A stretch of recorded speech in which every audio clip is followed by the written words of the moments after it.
So you just type the notes right on in. Yeah, so then this will show up. This will actually be on your invoice. And the other thing that's kind of neat is that there's actually a couple areas in there where you can type stuff that you don't want the homeowners to see. Wow, that's good. So, And yeah.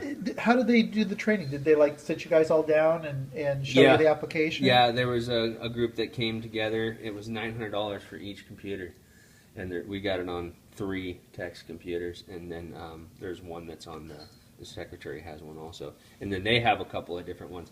So everything is done through email. I wake up in the morning, I get sent my calls through here, and then I don't even really have to go in the office a whole lot. Wow, that's great.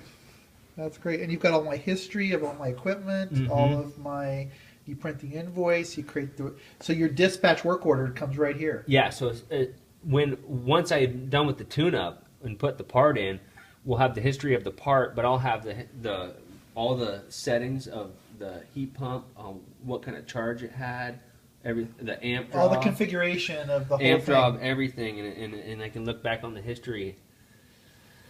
and you know what's funny? It's just starting out, and they're constantly sending us new stuff, and Here's more it's like features, no adding, features, add this, and it's like, wow. Take a picture of this. Do this. You can do that.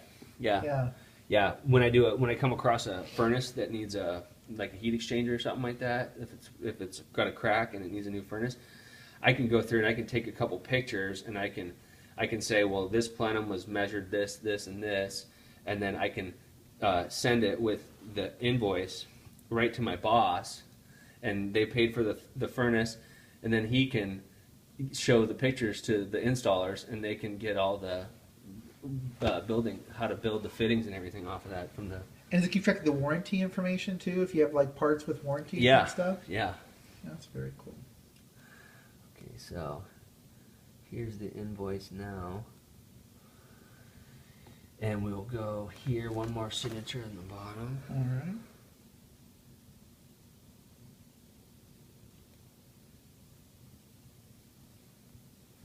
And I did have a little stylus deal works on there too, but it's easy to lose those. So I can do cash or check. I can just write you a check if that works. Okay, so I can get the received payment in here too. All right. 93287, and then I can get your check number in there. All right. Let me get my checkbook. And I'll start.